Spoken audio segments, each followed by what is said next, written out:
Muito obrigado. Obrigado pela oportunidade de estar aqui falando com vocês. Eu estou muito contente de fazer parte dessa mesa que realmente é muito especial. E eu estou contente por estar por último, de verdade. Porque, tipo, é sexta-feira, todo mundo vai embora. Final de semana está chegando. E eu sou a única empresa a falar com vocês hoje. Então, querendo ou não, eu compartilho das mesmas dores que vocês têm. Quem quer RH aqui? Levanta a mão. Aí tem galera de RH. Então, o que eu sofro, vocês também sofrem. E o mais interessante é que eu sou uma pessoa com deficiência. Então, quando a gente fala sobre inclusão no mercado de trabalho, a inclusão é uma jornada. E é sobre isso que eu vou falar também. E toda jornada tem um começo.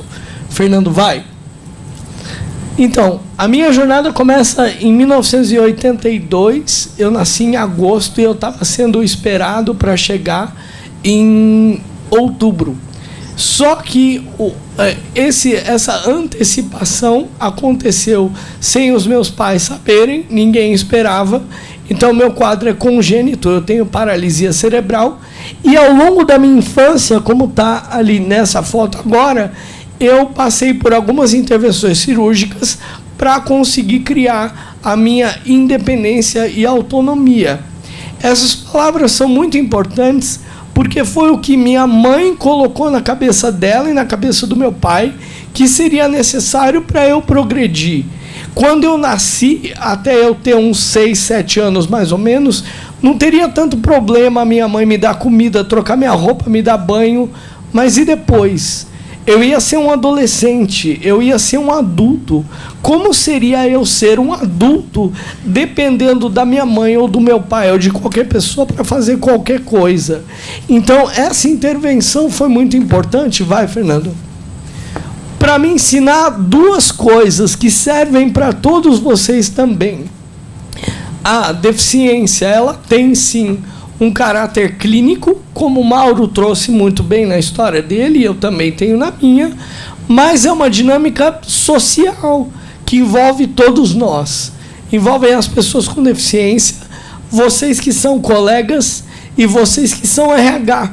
Então, ali, eu só estou comentando com vocês que a minha inclusão não aconteceu porque eu quis sozinho. Ela aconteceu porque um monte de gente participou dela em fases diferentes. Vai.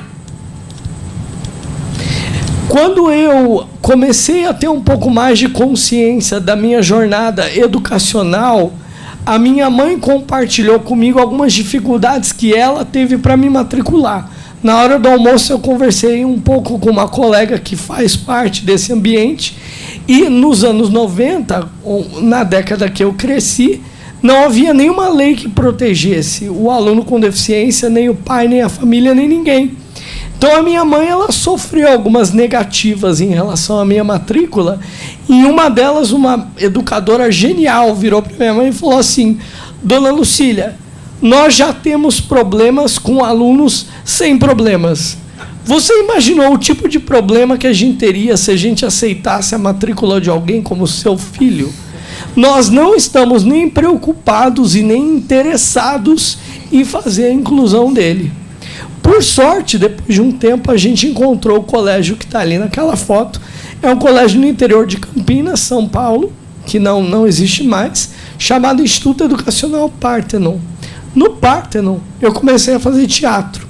E, para mim, o teatro seria uma primeira possibilidade de profissão. Eu gostava do ofício. Ainda na minha adolescência, eu me filiei à Sociedade Brasileira dos Autores Teatrais e eu dirigia espetáculos com 17 anos no interior de São Paulo. Na minha cabeça, era isso que eu ia fazer. Vai. A outra parte dessa moeda que eu estou contando para vocês são esses caras aí. Esses meninos e essas meninas conviveram comigo no Parthenon durante muitos anos. E eu sempre gosto de lembrar deles por conta de um ponto muito interessante. Na minha sala de aula tinha bullying. É claro que tinha bullying. Todo ambiente tem bullying. Mas eu não era vítima. Eu não era vítima por 2 motivos bem básicos. Primeiro, que eu sentava no fundão e eu era da galera que fazia o bullying junto com eles. E o segundo ponto é que eu era amigo das pessoas que estavam ali. Então, se chegasse alguém de fora para começar a tirar sarro da minha cara, ninguém achava engraçado. Então, o bullying ou a má conduta dentro das equipes de vocês, essas coisas só funcionam quando tem plateia. E se vocês são plateia, vocês podem agir para que isso não tenha efeito nenhum. E se vocês fazem bullying, por favor, parem, porque não tem nada a ver. Vai. A outra parte, a terceira faceta, são os maestros da inclusão. Os meus professores de escola. O Parthenon era um colégio novo. Ele foi fundado em 1989 e eu fui matriculado lá em 1991. Então, quando eu fui matriculado no Parthenon, a diretora, diferente daquela outra, virou minha mãe e falou assim: olha, Lucília, honestamente, ninguém aqui sabe nada de inclusão, mas vamos matricular o Rafa aqui, vamos ver o que acontece e a gente vai aprender juntos. Essa frase ecoa e vai ecoar na vida de vocês durante muito tempo. Vamos deixar a pessoa entrar, que aí a gente vê o que acontece e aprende junto com ela. Vai. O tempo passou, eu me formei no ensino médio e eu precisava começar a pensar, então, num curso universitário. Eu ainda tinha muito latente a ideia de ser ator, eu já era dramaturgo há um tempo e tal, nananana. Mas eu comecei a imaginar como que seria a carreira de um brasileiro fazendo artes cênicas. Não me parecia muito promissora. E aí, então, eu pensei num plano B. O meu plano B foi fazer jornalismo. Ao invés de eu pensar em engenharia, advocacia, ser médico, não, vou fazer jornalismo. Definitivamente não gosto de dinheiro. Vai. Bom, eu não passei em artes cênicas, foi meu primeiro tombo profissional, digamos assim, passei em jornalismo. Quando eu entrei na faculdade de jornal, eu não fazia ideia do que eu estava fazendo lá. A minha entrada na PUC foi super bizarra, por sinal, porque me colocaram para fazer meu vestibular na sala de enfermagem, porque o elevador do bloco onde eu ia fazer a prova não estava pronto ainda. E eles estavam todos muito loucos, assim, porque tinha um monte de aluno. Aí me colocaram na enfermagem, eu fiz o meu vestibular com o neguinho passando mal do meu lado. Foi a minha porta de entrada na universidade onde eu me formei. Só que eu estava lá, eu tinha entrado em jornalismo e resolvi até o fim. Durante a faculdade de jornalismo, eu tive contato com conteúdos de audiovisual. Eu aprendi rádio, TV, aprendi cinema, e como o cinema é a evolução do teatro, eu vi no cinema uma segunda possibilidade de carreira. Trabalhei com cinema todo o tempo enquanto eu estava na faculdade. Fiz documentários, entrevistas, me inscrevi em prêmios, ganhei prêmios e tal, e cheguei a me formar. Vai. Mas, ao final da faculdade, todos os meus projetos audiovisuais estavam acabando. E, honestamente, eles não me davam dinheiro nenhum e eu estava querendo começar a pagar minhas próprias contas. Então, no fundo, eu tinha me formado numa área que eu não sabia fazer porra nenhuma dela, porque eu nunca tinha feito estágio nenhum, eu só tinha feito filme e peça. E aí eu falei, cara, eu preciso começar a olhar para mim mesmo sobre essa prisma, eu tenho que virar um profissional. E aí, nessa época também, eu estava perambulando pela faculdade e um cara me parou e falou assim, Rafa, tem um banco que está contratando pessoa com deficiência, cara. Por que você não liga para esse número aqui e vê o que acontece? Aí eu liguei para esse número me direcionou para um outro número, que me direcionou para um outro número, e eu caí no colo da IVE. Eu conheci a Unileu desse jeito. Uma organização não governamental de muito respeito, que trabalha pela inclusão de pessoas com deficiência há muito tempo. Então, eu fui da primeira turma de inclusão do HSBC em 2006, sendo tutelado pela Unileu. Essa passagem foi muito interessante, Porque, primeiro, eu nunca tinha me imaginado trabalhando em banco. Imagina, eu sabia fazer peça, filme e contar piada, e mais nada. Então, trabalhar num banco seria uma coisa muito louca. Vai. Mas, ao ter contato com a Unileu e com o banco,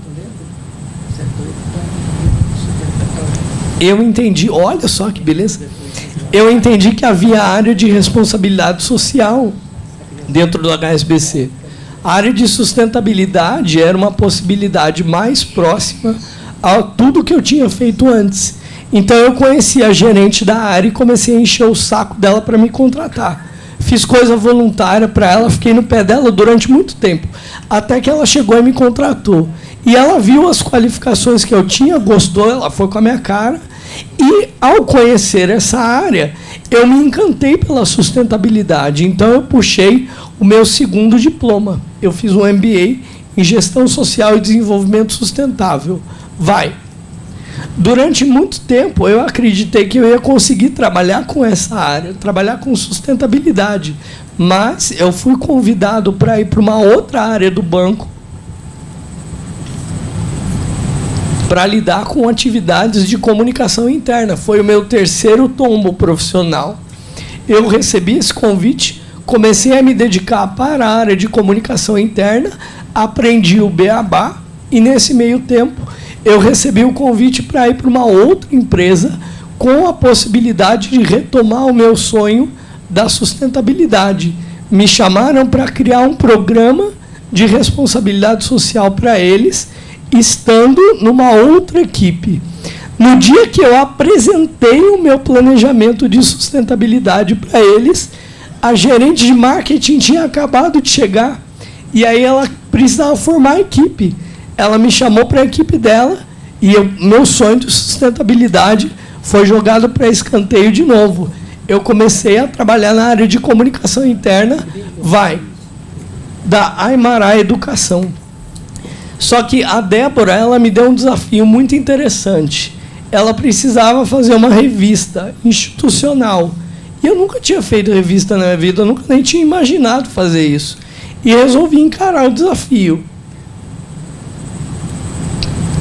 A nossa equipe era tão legal que, a gente levou fazer revista tão a sério que no ano de 2011 nós vencemos o Prêmio Aberge, o maior prêmio de comunicação institucional do Brasil. Foi algo muito bacana.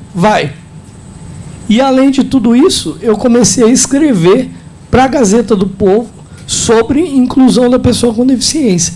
Aliás, Mauro, um dos primeiros textos que eu fiz foi entrevistando um cara que viu na ADFP o caminho para se reerguer e voltar para a sociedade. Um cara chamado Rodrigo. Muito bom, foi muito legal. Bom, então, o meu sonho de ser ator já era. Meu sonho de ser cineasta já era. Meu sonho de trabalhar com sustentabilidade também já era. Eu sou jornalista, vou começar a trabalhar na minha área mesmo e pronto.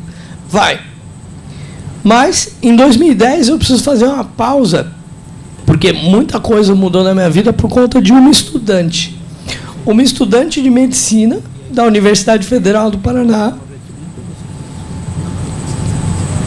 Estava voltando para casa e ela sofreu um acidente na BR-116, um acidente bem grave, e morreu na hora.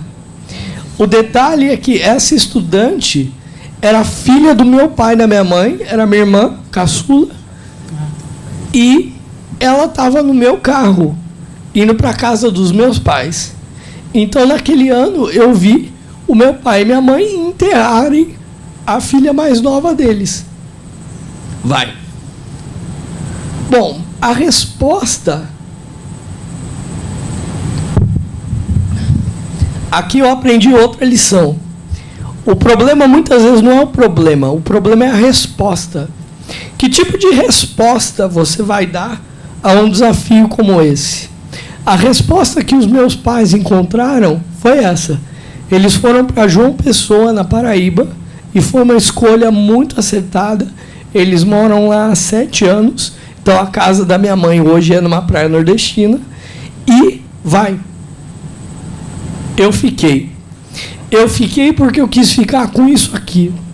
Quem é que aqui dentro desse auditório já sobreviveu de ovo frito? Levanta a mão. Ovo frito é sensacional. Sensacional.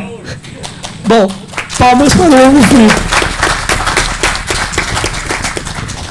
Só que o ovo frito, para mim, ele foi importante por um outro motivo.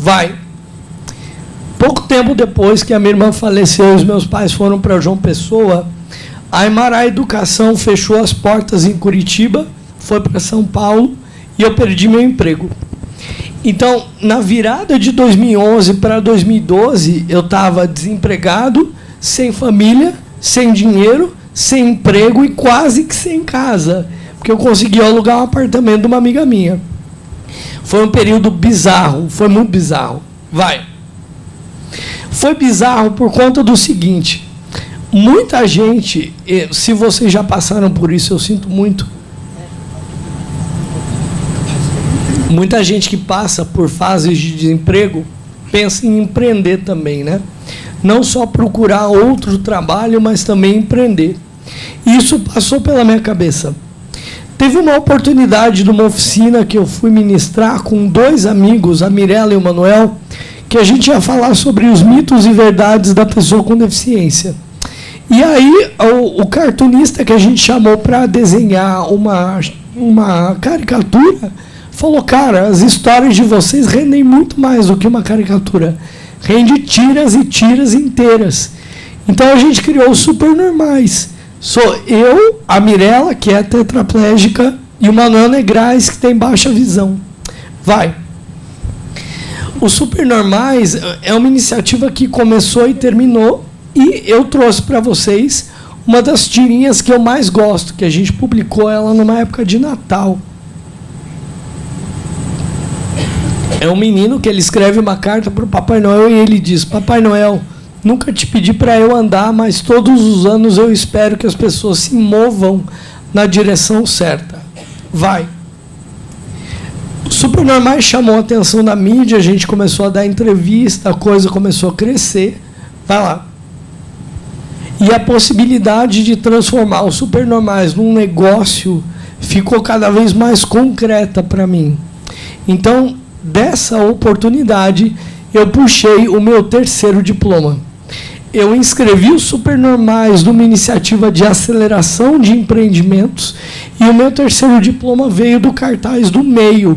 Eu fiz uma outra especialização em desenvolvimento de novos negócios e negócios sociais.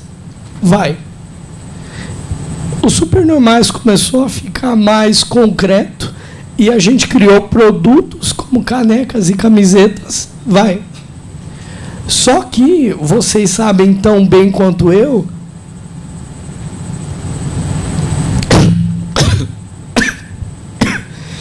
aí falar com garganta ruim é foda. Vocês sabem tão bem quanto eu que o sal da vida chama você o tempo inteiro, né? Eu criei os Supernormais e eu continuei procurando emprego e o emprego não estava chegando. Quando eu perdi o meu emprego na Imará, em 2011, eu falei assim: cara, eu acho que eu não vou ter muita dificuldade, porque eu já tinha uma graduação, eu tinha uma pós, eu morei nos Estados Unidos quando eu era criança. Não, obrigado, vai piorar. Eu morei nos Estados Unidos quando eu era criança, então eu falo inglês desde os 8 anos. Falei: uma pessoa com deficiência, qualificada, com idioma, eu não vou ter muito problema para arrumar emprego. Lê do engano. O emprego nunca chegava, nunca. E aí eu resolvi fazer uma aposta. Eu imaginei que se eu tivesse mais um diploma, talvez as coisas mudariam um pouco. E já fazia um tempo que eu estava namorando a pós-graduação de gerenciamento de projetos. E eu resolvi fazer gerenciamento de projetos na instituição mais respeitada nessa área. E eu fui, sem ter a menor ideia de como que eu ia pagar essa pós, porque eu já estava começando a ficar sem dinheiro. Eu me matriculei E dali eu puxei, então, meu quarto diploma. Eu fiz gerenciamento de projetos da Fundação Getúlio Vargas. E eu me dediquei, levei a sério, a ponto do meu TCC ser publicado no livro dos melhores trabalhos de 2012, 2013. Falei, cara, agora vai. Agora eu consigo arrumar um emprego. Vai. Lê do engano. Não rolou. Eu fiquei 18 meses desempregado. 18. Morando sozinho, comendo, bebendo, vestindo, lavando minhas economias e o dinheiro ia acabando. Acabando. E aí, até que teve uma hora que ele acabou.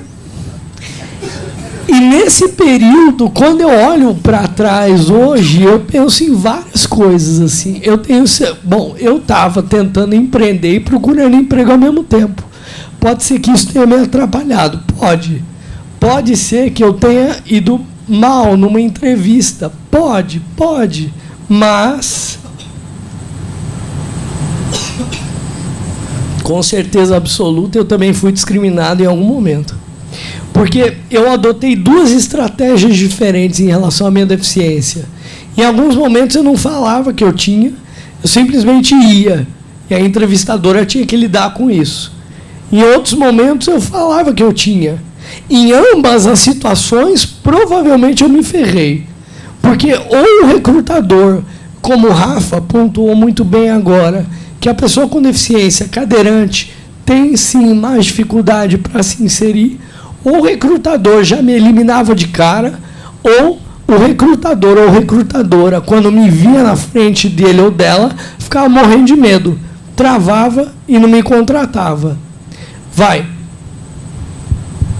Quando meu dinheiro acabou completamente, eu consegui um emprego, mas era uma bosta. Era uma merda porque a atividade era ruim, o salário era baixo, era menos do que eu precisava e eu não tinha mais escolha. E eu falei o nome de todas as empresas por onde eu passei. Essa aqui não vale a pena. Então, nesse meio tempo que eu estava nesse emprego bem cocô, eu aprendi uma outra coisa interessante. Quem são vocês fora do ambiente de trabalho onde vocês estão? Quais são as outras coisas que vocês inventam? E por conta da minha insatisfação, eu comecei a dar mais palestra, me meter mais em trabalho voluntário, fazer outras coisas, e eu nunca subestimei a rede de contato que eu tinha. Nessa época de desemprego, eu falei com a Unileu várias vezes. E a Unileu trabalhou junto comigo em outros momentos para eu conseguir me recolocar. Mas a Ive entende o que eu estou falando e eu entendo o que eu estou falando. Então, esse acionar quem você conhece é muito importante. E por causa disso, eu consegui ter uma mini, semi-quase referência na área de inclusão aqui em Curitiba. Às vezes, a mídia pede a minha opinião. Vai. Então, pessoal, depois de toda essa longa jornada, eu cheguei onde eu estou. Num desses momentos de acionar minha rede, eu saí para almoçar com um amigo meu. Falei para ele, cara, eu estou infeliz, não gosto do meu trabalho, não gosto do meu salário. O que a gente pode fazer? Aí ele virou para mim e falou assim, o Grupo Marista está precisando da tua ajuda. A gente precisa estruturar um programa de inclusão de profissionais com deficiência. Ô, Rafael, só um minutinho. O nosso companheiro aqui, o Rafael Aurélio, ele precisa de sair em virtude de um outro compromisso, então, só justificando que ele está deixando a mesa. Então, eu te agradeço, Rafael, aí, pela presença aqui. Agradeço também aí o secretário estadual do Trabalho, Paulo Rossi, que também contribuiu para a realização desse evento. E nosso muito obrigado. Obrigado. Tá. O Grupo Marista está precisando estruturar um programa de inclusão. Vai lá ver como é que é. E eu fui. E, cara, que desafio que é. Porque o Grupo Marista é um grupo de multinegócios. Eu tenho universidades, tenho escolas, tenho unidades sociais, tenho hospitais e tenho área corporativa. E eu preciso incluir pessoas com deficiência em todos esses ambientes do mesmo jeito. E, para mim, pessoalmente, esse convite teve um outro chamado. Se eu não tivesse me ferrado como eu me ferrei no tempo anterior, eu não teria entendido o que é ser discriminado pelo mercado de trabalho, o que é ser deixado de lado por recrutadores e recrutadoras. E eu não conseguiria fazer o que eu fiz. E mudar de lado, sendo uma pessoa com deficiência, o Mauro também deve ter bastante propriedade para falar sobre isso, é uma experiência muito interessante. É muito interessante. Vai. Então, para eu compartilhar com vocês a minha experiência enquanto gestor de um programa de inclusão, eu vou dar algumas dicas muito práticas e muito breves que podem funcionar para o ambiente de vocês, como não podem. Aí cada um com seus problemas. A primeira dica que eu dou é você corresponsabilizar as áreas, todas. A Ivy não me deixa mentir. Um programa de inclusão de pessoas com deficiência não é, nunca será e nunca deverá ser um programa da RH. Não é. É um desafio de todas as equipes, de todos os colaboradores e de todos os gestores. Então, uma possibilidade que você tem é pegar a tua meta macro e ir dividindo ela igualmente entre os seus micros. Aí todo mundo participa. Vai lá. Para você cumprir a lei de cotas, você tem basicamente 2 caminhos principais. O primeiro deles, você contrata, e o segundo deles, você pode sim, eventualmente, mapear colaboradores com deficiência que já estão na tua organização, mas que por algum motivo não estavam enquadrados na cota. Como é que você contrata? Contratando. Né? Não tem muito o que falar em relação a isso. Você vai lá, você vai abrir uma vaga, vai chamar candidatos, vai entrevistá-los e vai contratá-los, né? Como que você mapeia? Você aproveita o embalo das suas ações de atualização de exame periódico. Isso é uma exigência em lei. Aí você tem que ter a tua medicina ocupacional bem parceira para que nessa atualização perguntas sejam feitas para você, de repente, detectar pessoas. Voltando ali no primeiro desafio, como que você contrata? Você pode, por exemplo,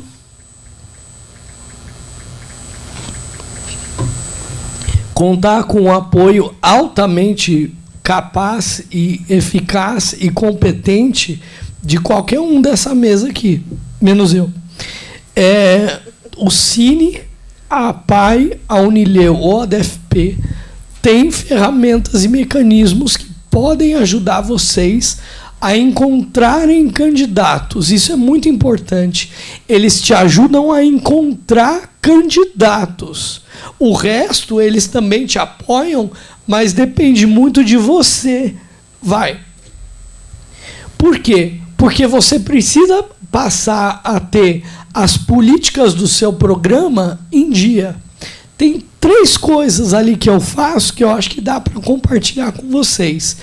Eu divulgo vaga exclusiva para pessoa com deficiência, eu faço a reposição de um colaborador desligado ou que pediu para sair por outra pessoa com deficiência, e eu trabalho também com a possibilidade de aumentar quadro, eventualmente, para abrir espaço para qualificação. Vai lá. Um outro ponto importante que eu queria trazer é o posicionamento comunicacional. E nesse aspecto, de novo, os nossos colegas aqui podem ajudar vocês. Vocês têm que parar e pensar em tudo que é jacu, clichê, discriminatório e babaca e não usar. É relativamente simples. Se coloquem no lugar de uma pessoa com deficiência. Qual é um anúncio que vocês acham que seria sexy para ela? O que a tua empresa tem de sexy que atraiu você primeiro? Esse é o teu ponto de partida.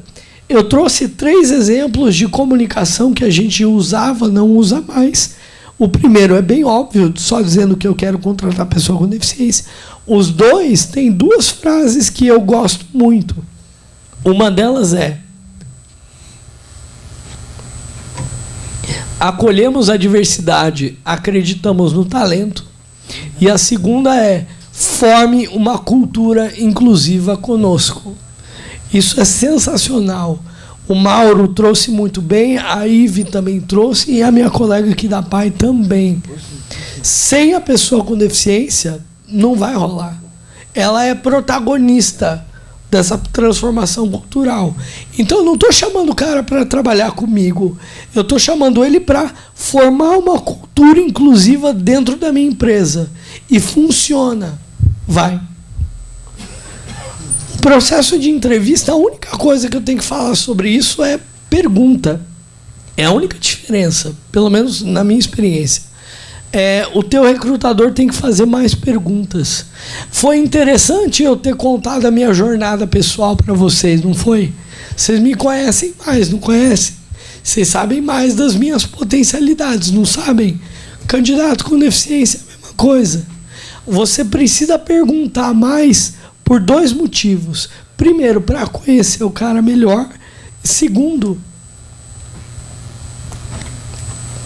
para entender melhor como que ele lida com a própria limitação dele. Isso vai ajudar vocês a integrá-lo às equipes de trabalho, sem dúvida nenhuma. Então, a única dica de entrevista: pergunta mais. Sem pudor. Pergunta. Vai. E criem indicadores. Tragam a metodologia de gerenciamento de projetos para dentro de um programa de inclusão. É um programa sério pra caramba. Então, criem indicadores de entradas, saídas, candidatos, de tudo. Criem números. Vai. Um outro ponto que eu só quero ponderar se eu vou sensibilizar ou não. Eu entendo a importância de uma palestra de sensibilização. Por outro lado, eu não a faço tradicionalmente. Eu não paro nenhuma equipe antes de um colaborador com deficiência chegar para avisar que um colaborador com deficiência vai chegar. Porque, para mim, aí sou eu, Rafa, falando. Se eu preciso parar a tua linha de montagem para explicar que uma pessoa com deficiência é um ser humano, você tem sérios problemas. Então, você está assinando um atestado que você discrimina. Então, por mais que eu não faça isso diretamente, eu coloco a minha equipe à disposição para apoio, para estar lá, para conversar, para acolher, para ter um canal de contato. Eu divulgo vídeos na minha intranet. Eu só não faço isso da maneira tradicional por conta do que eu acabei de falar. Vai. O mapeamento dos postos, fazer ou não fazer, eis a questão. É útil, é importante, é interessante, te dá um monte de dicas. A Unileu sabe fazer isso muito bem, garanto que a DFP também faz. Só que tem um truque. Eu, se fosse vocês, faria mapeamento e nunca entregaria mapeamento na mão de gestor. Não. Entregue mapeamento na mão de recrutadores, porque eles vão ter uma pista. É uma pista. Se você entregar mapeamento na mão de gestor, o cara vai usar isso de muleta e não vai querer contratar uma pancada de gente. É legal, vale a pena, eles fazem muito bem, mas use com parcimônia. Vai. Planejamento e risco é o meu último ponto e ele é o mais importante. Planejamento é você planejar com metas, pouco a pouco, o número de contratações que você tem que fazer. E o risco o planejamento vai te dar volume de contratação. E o risco é quando você, por exemplo, eu falei que eu anuncio vaga exclusiva, né? Mas eu não falei que tipo de vaga. É quando você, por exemplo, vai se arriscar a divulgar uma vaga de gerente de projetos exclusiva para pessoa com deficiência. Isso é parrudo. Isso é muito legal. Porque as empresas não fazem isso. Elas vão divulgar vaga exclusiva de cargo de entrada. E aí, o que pode acontecer com você? Você pode demorar para achar? Pode ser que você não ache? Pode. Mas e se você achar? Se você achar, o cara que vai se candidatar vai ver em você uma postura diferente de todas as outras. Só para contar 2 casos por causa disso. Ao arriscar, eu contratei uma fisioterapeuta com deficiência e contratei professores com deficiência para a educação superior, docentes. Demora, é difícil, não é fácil, enche o saco, dá trabalho, mas pode ser que dê certo. E aí o risco, ele não vai te trazer quantidade, ele te traz qualidade de contratação. É completamente diferente. É o colaborador altamente engajado que não vai sair da tua empresa de jeito nenhum. E sim, eu lido com o desafio de rotatividade de pessoa com deficiência como todo mundo. Não é todo mundo que eu contrato que fica, e sim os meus gestores mandam embora, porque eles têm esse direito. Vai. Meu último slide. Para quem tem algum medo de convivência com a diversidade ainda, eu trago esses 3 exemplos. Essas 3 pessoas estudaram comigo e optaram por uma carreira na área da saúde. A Tati Lamas é uma terapeuta ocupacional, o Felipe Cardarelli é um psicólogo, ele está à frente de um programa de saúde mental na Zona Sul de São Paulo e é meu melhor amigo até hoje. E a Marina Junqueira se tornou uma fisioterapeuta, mestre em paralisia cerebral. Ela abriu uma clínica em Campinas que atende crianças iguais a mim, e eu e ela fundamos um instituto em 2016. Fernando, não precisa passar para o próximo slide. É isso, muito obrigado.